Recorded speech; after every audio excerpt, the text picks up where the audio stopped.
Good afternoon. I'm George Latimer, Westchester County Executive, and this is Monday, May 24th, and we're here for the first of our two Westchester coronavirus updates for the week. I'm joined by our Deputy County Executive, Ken Jenkins, and in a few minutes we have the pleasure of Mayor Ron Belmont from the town village of Harrison, who'll be here to talk a little bit about what's happening in his community, both on COVID and any other items.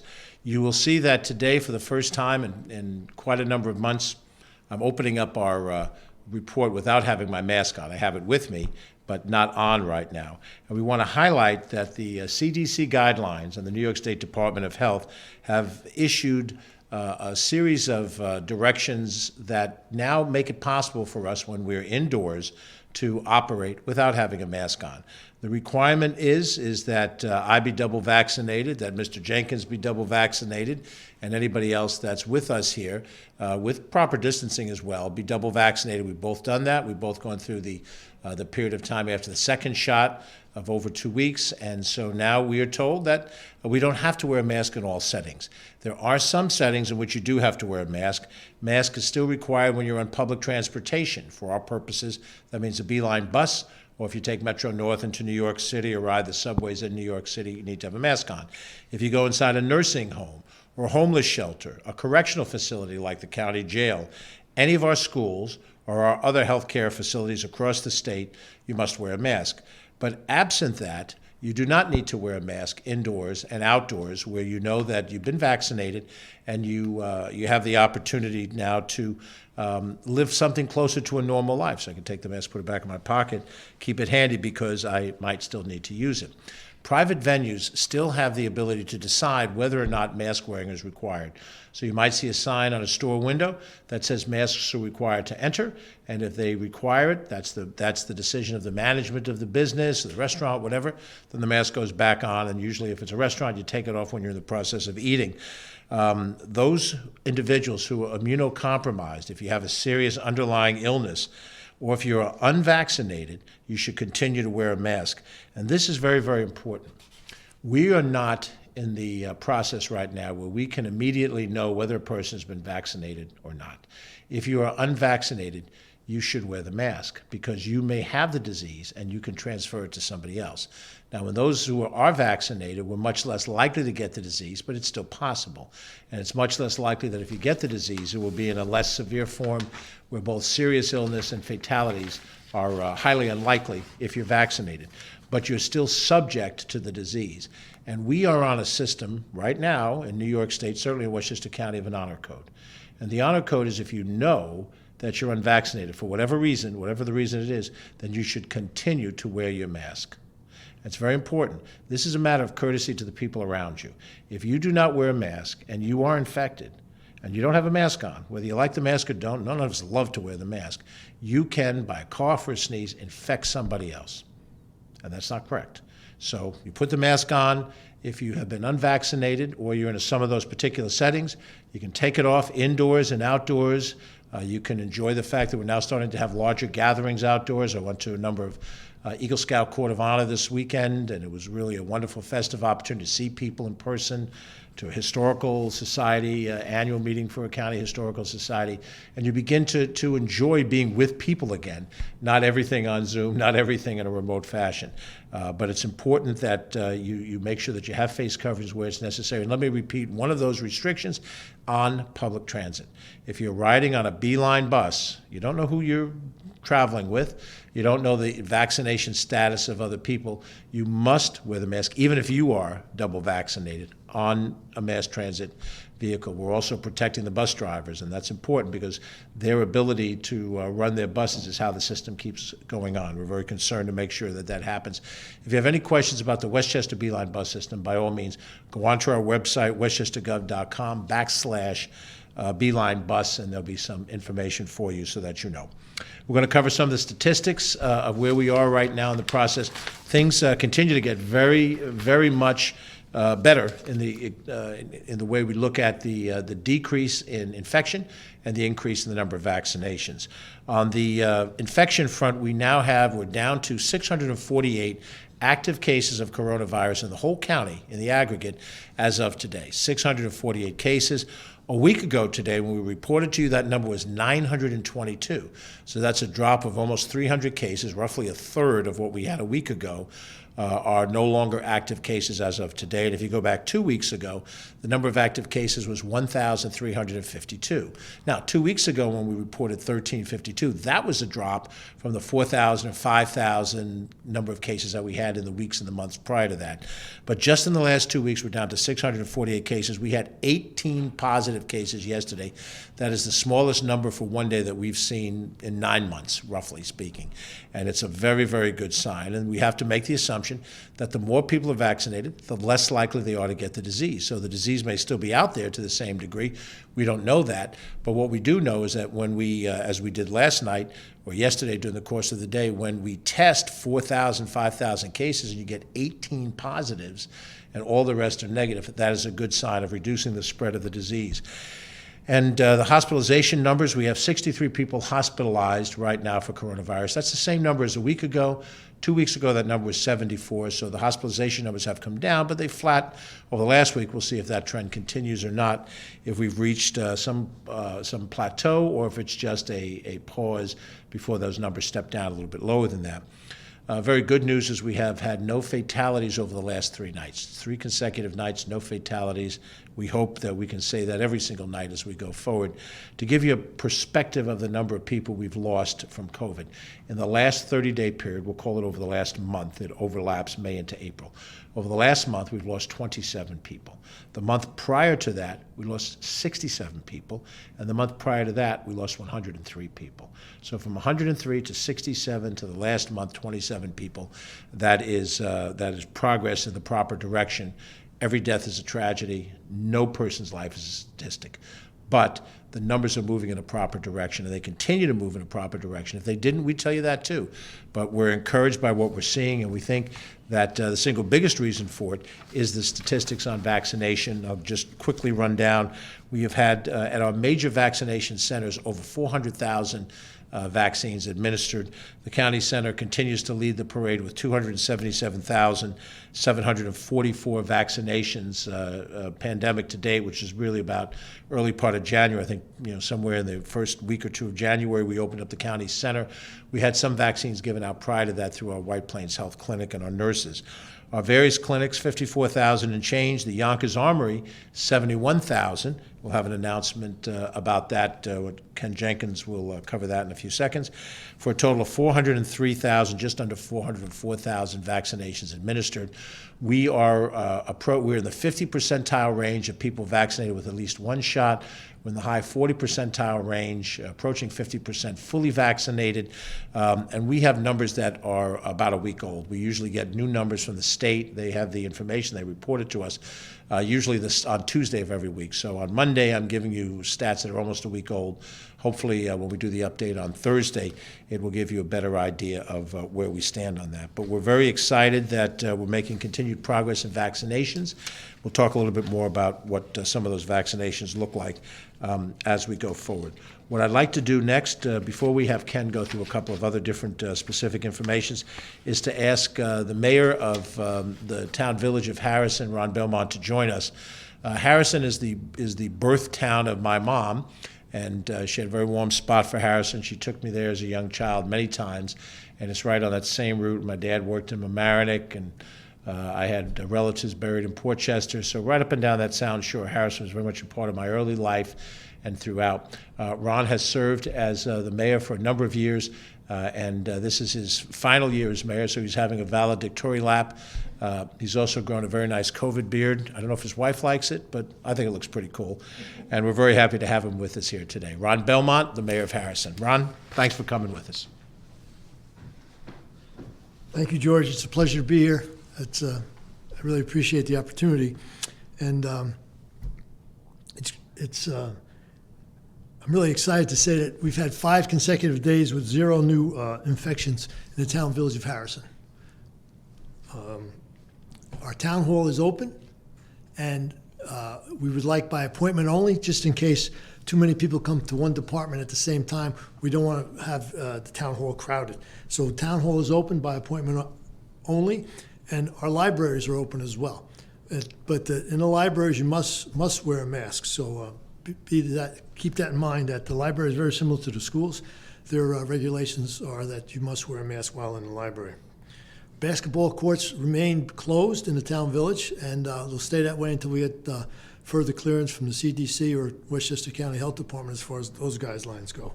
Our pools will be opening this summer. We're excited about that. Picnics are also on the upswing in our picnic shelters throughout the town.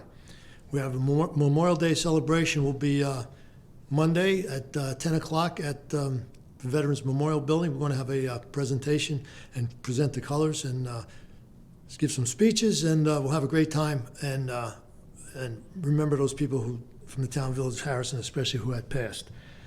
So with that, and also I just want to remind everyone that the New York State Thruway Authority is going to designate the Joseph Lem Memorial Bridge. That's the bridge that comes into West Harrison. That will be done Monday at noon. So that just about wraps it up what's going on. We're very excited that we're on the uptick. We're getting out of this. I think the county has done a great job. George, congratulations, and your staff has been absolutely wonderful, walking myself and other elected officials around the county through this process, but it's been a long process, and hopefully, as you said, it'll be over soon. Thank you. Ron, thanks very much. Thank you. Good to see you, my friend. And of course, one of the first things I asked the mayor when we were chatting before we came on are the summer concert series. Harrison is known for having one of the longer durations of summer concerts, go deep into August, so that you have that experience. And generally, downtown Harrison, right in front of the Harrison Library, opposite Town Hall, Village Hall, on Wednesday nights, and then on Thursday nights over on the Village Green in West Harrison, Silver Lake for those of us who remember the way we used to call it. And both of those venues will be having concerts this summer. Schedule will be out fairly soon. My good friend Dennis Nardone is going to be out there one of those days, one of those nights with his 50s, 60s review, and we'll see a lot of the enjoyment as we wait to get back to normal. It'll feel normal when we're at the Village Green in West Harrison enjoying music from the from the groups of the day. So thanks very much for being with us today. We appreciate it. I want to highlight that there have been a couple of other programs designed to provide vaccinations. We've mentioned the major clinics all the time, what those numbers are. We know that various pharmacies have been getting allocations ever since January. Ken is going to cover an innovative program that the state has done involving the airport and a couple of other points. Ken? Thanks, George. There was an announcement by the governor last week that New York State was going to have 7 of the airports around New York State be available for vaccinations. Again, this is run by New York State, not by Westchester County, and we've been fortunate, as we've been throughout the pandemic, to be able to participate in those things. We have one at the Westchester County Airport. It has hours. So let me say that again. When the announcements happened, they did not say there were time frames, but at all of the airports, there are time frames to match the passengers when they come in and out. So it's Monday through Friday. So it's Monday the 25th through the 28th from 5 to 9 p.m. So 5 to 9 p.m. at the Westchester County Airport in the main terminal by the baggage claim. So in the main terminal by baggage claim starting today at 5 p.m. right up until 9 p.m. You don't need an appointment. They'll be administering the Johnson & Johnson one-shot vaccine. And again, from 5 to 9 p.m. today. This new program is to bring vaccine to more convenient locations, and certainly people coming back from their vacations or college to have that opportunity at the airport. But you also could just drive into Westchester County Airport, again, at the main terminal. It's a great program. We had some exciting news that happened in Yonkers. County executives have been praising all of the work that was done throughout from the federal folks with FEMA and the New York State government, from the governor on down, to bring that additional vaccination site to the great city of Yonkers, and that we were advised that it was going to close down this week, but the state is to take over the Yonkers site for vaccinations. That was going to be closing again on the 25th. So that is going to be over in the Yonkers FEMA site on the 25th. There are so many other opportunities for people to get vaccinated, whether at walk-in clinics or pop-ups and satellite locations. getting down to the churches and all those other kind of places that are there. So the FEMA site was not having the same level of population. It could do 1,000 people a day. That was just not the right use of the resources. So we'll be able to go from there. So the site, again, today is the last day of the Yonkers FEMA site. Please make sure, if you didn't get your second shot, to follow up with the Department of Health, New York State, the COVID hotline, in the unlikely event you might have missed your second shot in Yonkers, to be able to get that vaccination, the second shot. Thanks a lot, George. Very good. So we're making a strong effort right now in the county to vaccinate young people who have just fairly recently been made eligible for taking Pfizer vaccine under the age of 16.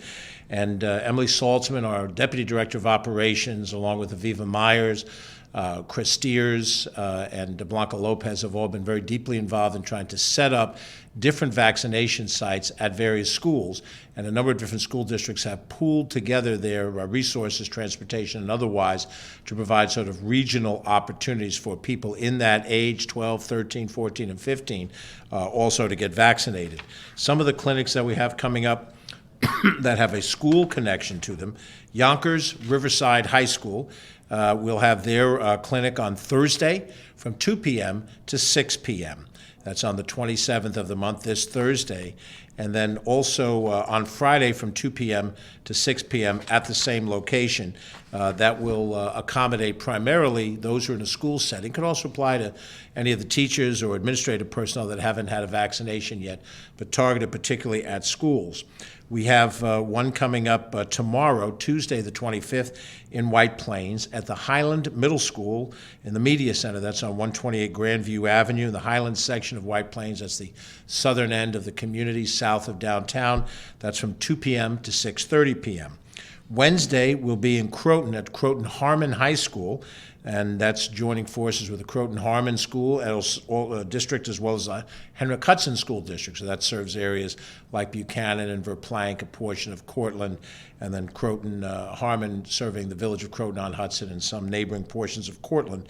And that one on Wednesday, the 26th, will be in the high school gym from 12 p.m. to 6 p.m. And then in the city of New Rochelle, we'll be at the New Rochelle High School gym.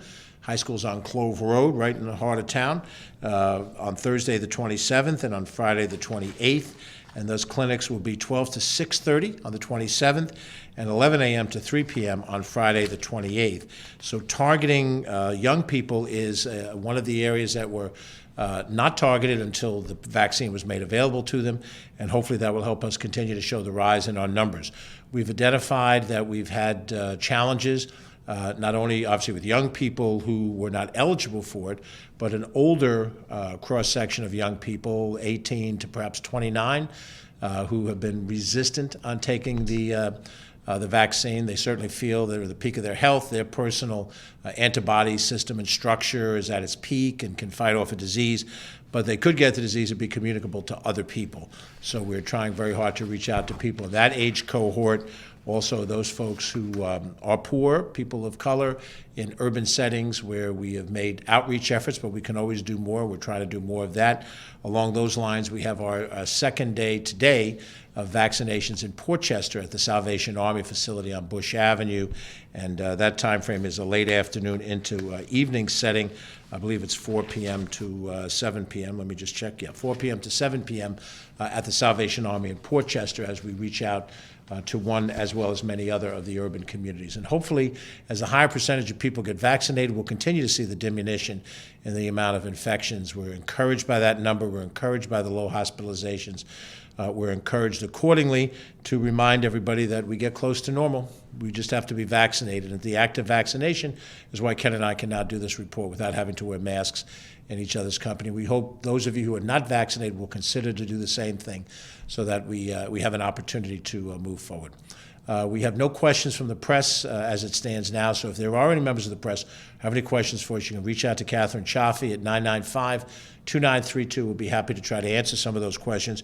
We are in dialogue with the state. They've issued some additional directions for young people, for camps, and also for child care circumstances. We're hoping to get some clarification and maybe some modification in some of the plans we've seen already. We think that the state could redirect some of the things they're doing, but we try very hard to lobby in a respectful way. The state holds the authority, state executive branch holds the authority to make these rules, but many times the input that we get from the county level, the municipal level, local school districts help inform the state. So hopefully we'll see some adjustment there as we get ready for the summer vacation season. We will be back again on Thursday for an updated report this Thursday at 2 o'clock. Next week, because of Memorial Day on Monday, we will avoid doing an early in the week report, and instead we'll come back on Thursday a week from that. So our Thursday report will be followed by one a week after that on June 3rd, and then we'll go back to our Monday updates on the 7th of June. Then at that point, we're preparing to cut back the number of these reports. The spread of the infection is the purpose for these reports. We at one point we did them daily when the infection was at its peak, and we wanted to communicate with you, give you information, but we recognize that the more we get back to normal means that you don't follow every single thing that government does. So if we can give you once a week updates from June on through, we'll do that. And then if we reach the point where someone proclaims that we're finished with the pandemic, we'll be happy to move on to many other topics. We've got plenty of work to do ahead of us here in the county government and the local government. But as you can see from Mayor Belmont's presence here and all the other municipal officials that have come through here, that there's an effort to try to work together, try to solve problems cooperatively, and help keep us moving forward. So thank you for watching. I'm George Latimer, Westchester County Executive. We'll be back again on Thursday at 2 o'clock. And hopefully in the meantime, you'll stay safe and be healthy. Have a good day.